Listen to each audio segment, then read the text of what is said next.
Following the trail of spice shipments, we made our way up to Nunavut Bay, Canada, the secret hub of Jean Bisson's shipping empire. As a young man, he trekked across Canada to strike it rich during the gold rush of 1852.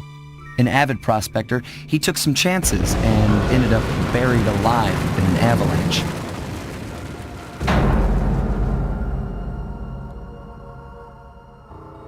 Miraculously, the quick freeze kept him alive, and 120 years later, thanks to global warming, he thawed out. A product of his time, he dreams of taming the wild north, damming every river and chopping down all the trees, with progress delivered at the sharp end of an axe. Shipping spice for the Claw Gang proved a lucrative way to bankroll his one-man war against nature. And yet, I have to feel a little sorry for him. He's just a normal guy from the 1850s. Back in his day, he'd be a hero, but today, he's a villain. Either way, that man's got more than his fair share of the clockwork parts. What a low-tech guy like Jean Bisson is doing with robot parts is a mystery. I almost don't want to know.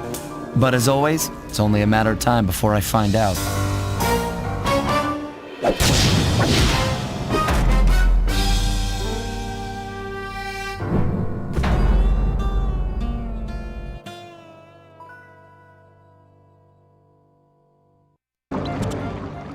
That cabin may seem rustic, but don't be fooled. It's the control center for Jean Bisson's trade empire. Sneak inside and raid his files. You're sure to find out where he keeps his clockwork parts.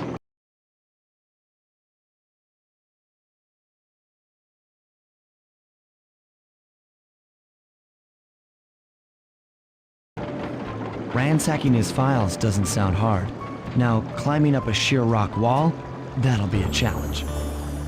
You're in luck. Before Jean Bisson took over, this used to be a popular destination for rock climbers. Some of their old wall hooks are still around. I'm guessing I just jump and hit the circle button to latch on. That's right. And remember to lean back before you spring off the hook. You'll get more altitude.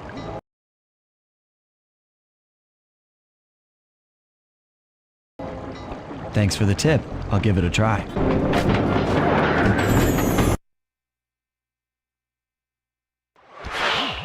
Jackpot, Sly! That's Jean Bisson! Looks like he didn't notice me come in.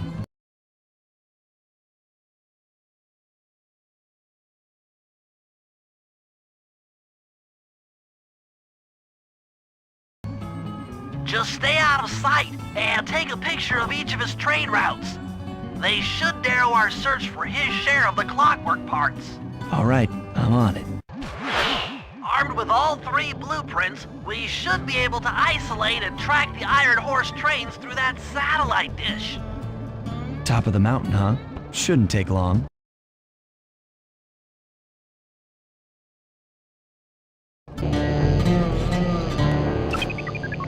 This is great! We've got total access to the train's GPS system. It's all on my computer. Head back to the safe house.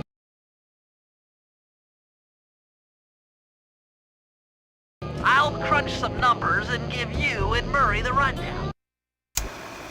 Thanks to Sly's efforts, we now know the location of all 3 of the local clockwork parts.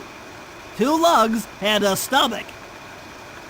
Jean Bisson has grafted each piece to the engine in one of his Iron Horse trains. This improvement allows the trains to run all night and all day. We won't have the luxury of sneaking in while they're stopped. While they're in motion, the only way aboard is through a hatch on the caboose roof, which unfortunately has been locked down. These need to go. First, collect the spice gas from the balloons above town, and then land on the back of the caboose to blow off the locks.